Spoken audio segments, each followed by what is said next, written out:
प्रारंभ कर देंगे। बहुत सुंदर मधु जी, धन्यवाद आपका। आइए अब हम सब स्वाध्याय प्रारंभ करते हैं। युद्ध कला का वर्णन यहाँ पर चल रहा है।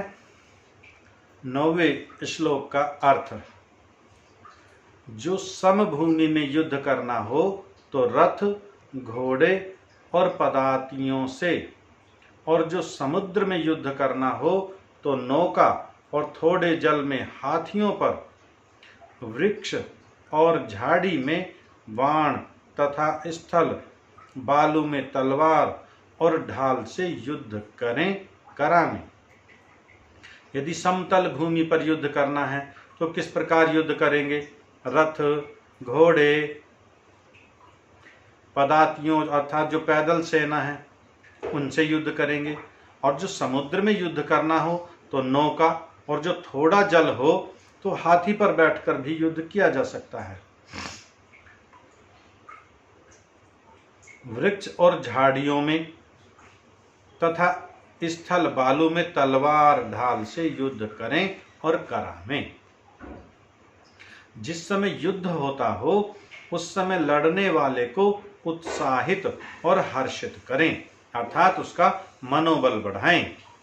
जब युद्ध बंद हो जाए तब जिससे शौर्य और युद्ध में उत्साह हो, वैसे वक्तृत्वों से सबके चित्त को खान पान, अस्त्र शस्त्र, सहाय और औषध आदि से प्रसन्न रखें। जब युद्ध समाप्त हो गया है तो सबकी प्रशंसा करनी है, उनका मनोबल बढ़ाना है, उनके भोजन आदि का, वस्त्र आदि का, अस्त्र शस्त्र का ध्यान रखना है, औषध आदि से प्रसन्न करें, जो घायल है उनका उपचार करें, उनका मनोबल बढ़ाएं।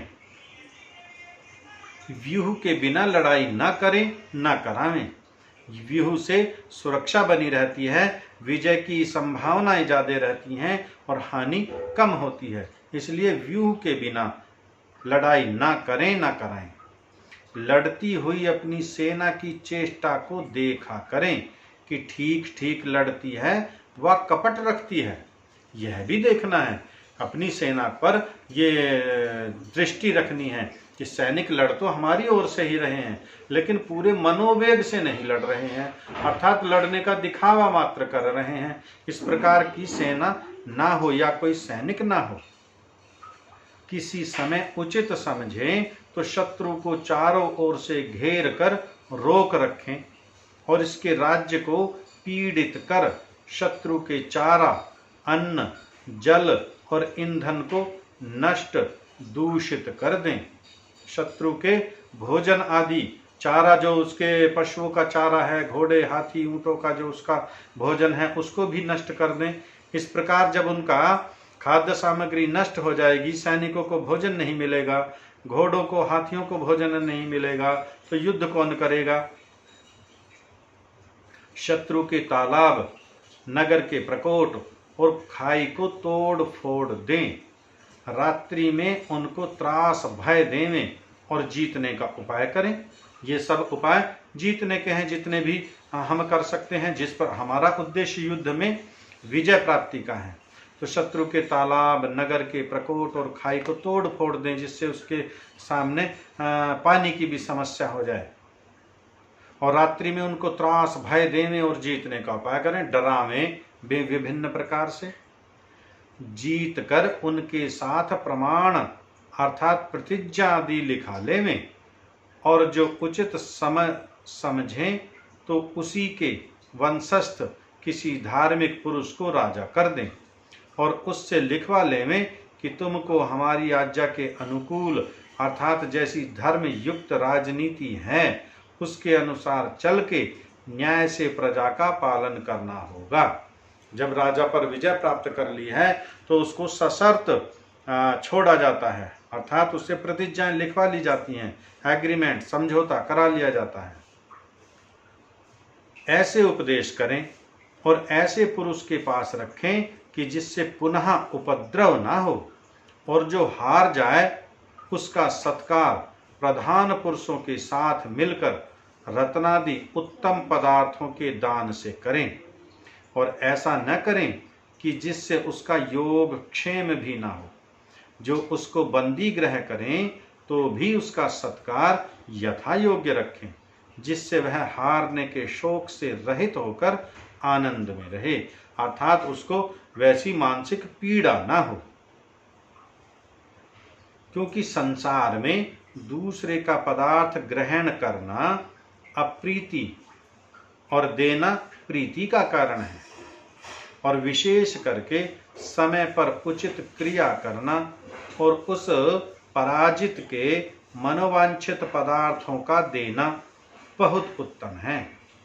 और कभी उसको चिढ़ावे नहीं, अर्थात उसको इस प्रकार के वचनों से त्रास नहीं देना है जिससे उसका हृदय दुखी होवे।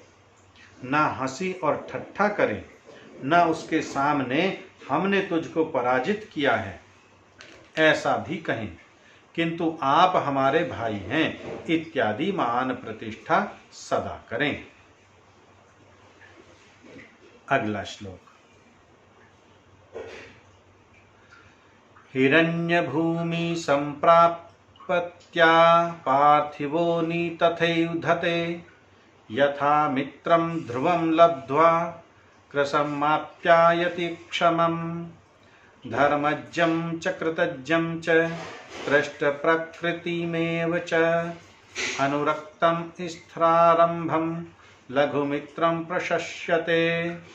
प्राज्ञं कुलीनं शूरं च दक्षं दातारमेव च, कृतज्ञं धृतिमन्तं च कष्टमाहुररिं बुधः। आर्यता पुरुषजानं शौर्यं वरो करुण वेदिता, स्थौललक्षं च सततमुदासीन गुणोदयः।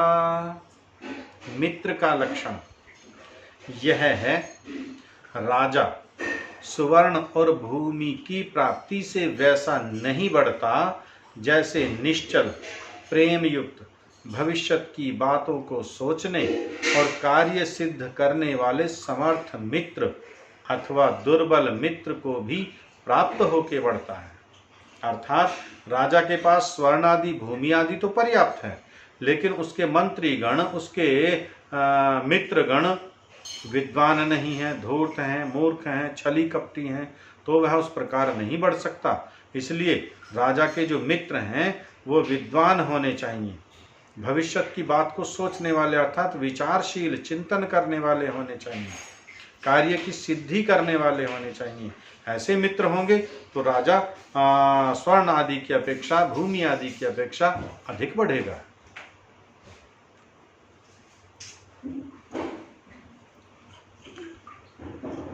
धर्म को जानने और कृतज्ञ अर्थात किए हुए उपकार को सदा मानने वाले, प्रसन्न स्वभाव अनुरागी, स्थिरारंभी लघु छोटे भी मित्र को प्राप्त होकर प्रसन्नचित होता है। जो धर्म को जानता है और कृतज्ञ हो, अर्थात जो किए हुए उपकार को मानने वाला हो। एक व्यक्ति होता है, उस पर आप कितना भी उपकार कीजिए, वह उस उपकार को नहीं मानने वाला है, उसको कृतघ्न कहते हैं। और जो कृतज्ञ हैं, जो किए हुए उपकार को मानने वाला है। प्रसन्न स्वभाव, अनुरागी, स्थिरारंभी, लघु और लघु छोटे भी मित्र को प्राप्त होके प्रसन्नचित होता है। भले ही छोटा हो, सामर्थ्य में छोटा हो, लेकिन वह प्रसन्न स्वभाव है, अनुरागी है, कृतज्ञ हैं। जो आप उसके ऊपर कोई उपकार करते हो तो वह उसका उपकार मानने वाला है, उसका एहसान मानने वाला है। ऐसा मित्र सदैव राजा को बढ़ाने वाला होता है, इससे राजा की वृद्धि होती है। सदा इस बात को दृढ़ रखें कि कभी बुद्धिमान, कुलीन, शूरवीर, चतुर, दाता, किए हुए को जानने हारे और धैर्यवान पुरुष को शत्रु न बनावे, क्योंकि जो ऐसे को शत्रु बनावेगा वह दुख पावेगा। कभी बुद्धिमान, कुलीन, शूरवीर, चतुर, दाता और किए हुए को जानने हारा और धैर्यवान पुरुष को शत्रु न बनावे। अर्थात ऐसे व्यक्तियों से कभी बिगाड़नी नहीं चाहिए, ऐसे व्यक्तियों से परस्पर प्रीति सहित रहना चाहिए, ऐसे व्यक्तियों को अपने साथ मिलाकर रखना चाहिए, क्योंकि ये व्यक्ति हमारा उत्थान करने, उद्भव करने वाले हैं, हमारी सहायता करने वाले हैं। उदासीन का लक्षण क्या है? जिसमें प्रशंसित गुण युक्त अच्छे बुरे मनुष्य का ज्ञान, शूरवीरता, करुणा भी स्थूल लक्ष्य अर्थात ऊपर ऊपर की बातों को निरंतर सुनाया करें, वह उदासीन कहता है। तटस्थ जिसे कहते हैं, जिसमें प्रशंसित गुण युक्त अच्छे बुरे मनुष्यों का ज्ञान, शूरवीरता, करुणा भी स्थूल लक्ष्य अर्थात ऊपर ऊपर की बातों को निरंतर सुनाया करे। एवं सर्वमिदं राजा सह सम्मंत्रय्य मंत्रिभिः व्यायाम्याप्लुत्य मध्याह्ने भोक्तुमन्तः पुरं विशेत्। पूर्वोक्त प्रातः काल समय उठ शौचादि, संध्योपासन, अग्निहोत्र कर व करा, सब मंत्रियों से विचार कर सभा में जा, सब भृत्य और सेनाध्यक्षों के साथ मिल उनको हर्षित कर। नाना प्रकार की व्यूह शिक्षा अर्थात कवायद कर करा, सब घोड़े, हाथी, गाय आदि स्थान, शस्त्र और अस्त्र का कोष तथा वैद्यालय धन के कोषों को देख, सब पर दृष्टि नित्य प्रति देकर जो कुछ उनमें खोट हो उनको निकाल, व्यायामशाला में जा, व्यायाम करके भोजन के लिए अंतःपुर अर्थात पत्नी आदि के निवास स्थान में प्रवेश करें और भोजन सुपरीक्षित, बुद्धि बल, पराक्रम वर्धक, रोग विनाशक, अनेक प्रकार के अन्न, व्यंजन, पान आदि, सुगंधित मिष्ठादि अनेक रसयुक्त उत्तम करे कि जिससे सदा सुखी रहे। इस प्रकार सब राज्य के कार्यों की उन्नति किया करे।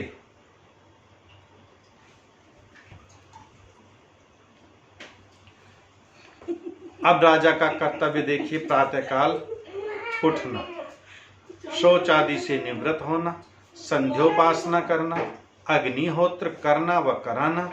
उसके पश्चात सब मंत्रियों से विचार करें, सभा में जाए, भृत्य जो सेवक हैं, नौकर हैं और सेनाध्यक्षों को के साथ मिल उनको हर्षित कर अर्थात उनकी यदि कोई समस्या है उसे हल करें, उनका किसी प्रकार का कोई कष्ट है उसको दूर करें ताकि वह प्रसन्न रहें। नाना प्रकार की व्यूह शिक्षा कर करा, यह जो सेनापति हैं, सेनाध्यक्ष हैं, जो विभिन्न प्रकार की व्यूह रचना है उनकी शिक्षा करे, अभ्यास कराए। सब घोड़े, हाथी, गाय आदि स्थान, अश्वशाला आदि उचित है अथवा नहीं, घोड़े आदि उनके भोजन की व्यवस्था उचित है अथवा नहीं, गाय आदि की उचित व्यवस्था है अथवा नहीं, यह सब देखें। शस्त्र और अस्त्र का कोष, अस्त्र शस्त्र का कोष भी देखें, उसमें किसी प्रकार का दोष ना हो। धन के कोषों को देखें, सब पर दृष्टि रखे, नित्य प्रति देकर जो उनमें कुछ कमी है, कहीं कोई दोष है, उनको निकाले। फिर व्यायामशाला में जा, व्यायाम करके भोजन के लिए जाए, व्यायाम आदि करे अपना, उसके लिए फिर भोजन आदि करे। और भोजन सुपरीक्षित, भोजन की परीक्षा 4 प्रकार की होती है, देख कर, सूंघ कर, छू कर, चख कर, तो उसकी सुपरीक्षित किया हुआ भोजन। बुद्धि बल, पराक्रम वर्धक, रोग विनाशक, अनेक प्रकार के अन्न, व्यंजन, पान आदि, सुगंधित मिष्टादि, अनेक रसयुक्त उत्तम करे अर्थात उत्तम भोजन करे, जिससे उसकी बल बुद्धि विद्या बढ़ती रहे, जिससे सदा सुखी रहे। इस प्रकार सब राज्य के कार्यों की उन्नति किया करे। यह राजा का कर्तव्य है, दायित्व है। प्रजा से कर लेने का प्रकार। अब टैक्स किस प्रकार वसूलना है जनता से, उसका वर्णन करते हैं। 50 भाग आदेयो राज्या पशु हिरण्ययोः धान्यानामष्टमो भागः षष्ठो द्वादश एव वा। जो व्यापार करने वाले व शिल्पी को स्वर्ण चांदी का जितना लाभ हो उनमें से 50वां भाग ले ले। चावल आदि अन्नों में 6ठा भाग, 8वां व 12वां भाग लिया करे। और जो धन लेवे तो भी उस प्रकार लेवे कि जिससे किसान आदि खाने पीने और धन से रहित होकर दुख ना पावे। अर्थात इतना अधिक टैक्सों का, करों का बोझ ना हो जाए कि जनता ही दुखी हो जाए, पीड़ित हो जाए। क्योंकि प्रजा के धनाढ्य, आरोग्य, खान पान आदि से संपन्न रहने पर राजा की बड़ी उन्नति होती है। यदि प्रजा धनाढ्य होगा, आरोग्य होगा, खान पान आदि से संपन्न रहेगा तो इसमें राज्य की उन्नति है, तो राजा की भी उन्नति है। प्रजा को अपने संतान के सदृश सुख देवे और प्रजा अपने पिता सदृश राजा और राजपुरुषों को जाने। राजा का दायित्व है कि वह प्रजा को अपने पुत्रों के समान समझे और प्रजा भी राजा को और राजपुरुषों को अपने पिता के समान माने। यह बात ठीक है कि राजाओं के राजा किसान आदि परिश्रम करने वाले हैं। देखिए किसान को क्या कहा ऋषि दयानंद सरस्वती ने, राजाओं का राजा, और राजा उनका रक्षक है।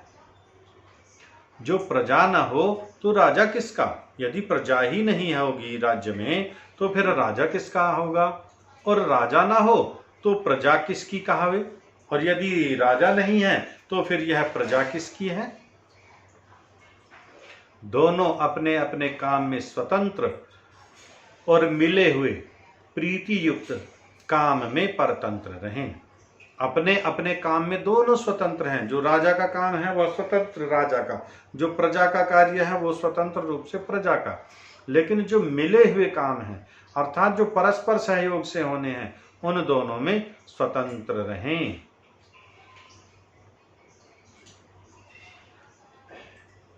प्रजा की साधारण सम्मति के विरुद्ध राजा व राजपुरुष न हो।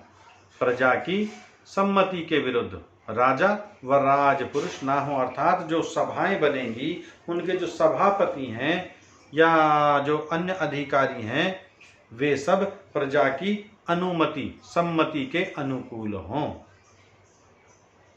राजा की आज्ञा के विरुद्ध राजपुरुष व प्रजा न चले और राजा की भी जो आज्ञा है उसी के अनुसार जो राजपुरुष हैं, उसके जो अधिकारी हैं राज्य के, वह सभी और प्रजा भी राजा की आज्ञा के अनुसार चले।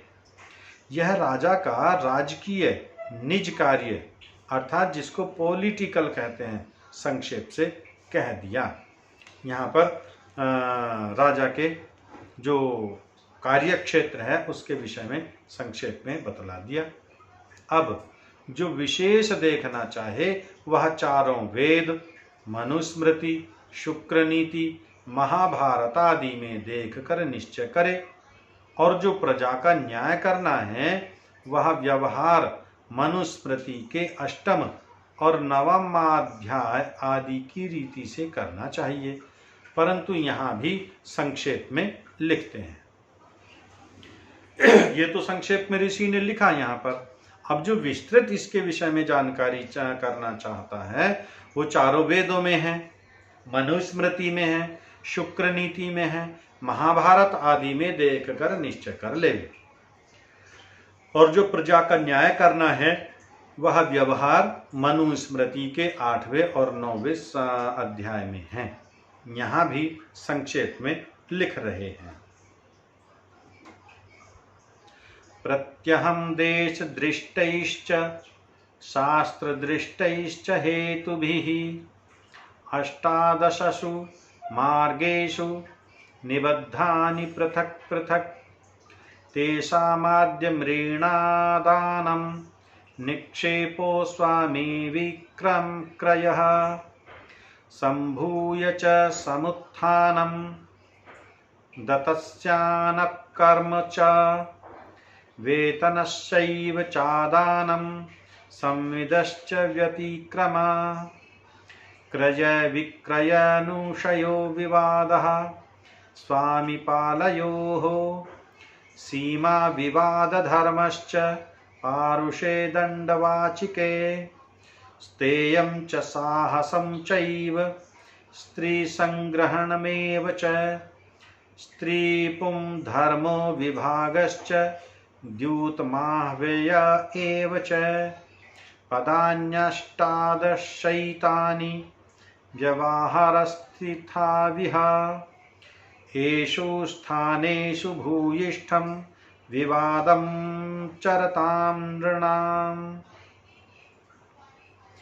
धर्मं शाश्वतमाश्रित्य कुर्यात् कार्यविनिर्णयम् धर्मो विद्यत् सर्वधर्मेण सभां यत्रोपतिष्ठते शल्यं चाश्च न कृणन्ति विद्यास्तत्र सभासदा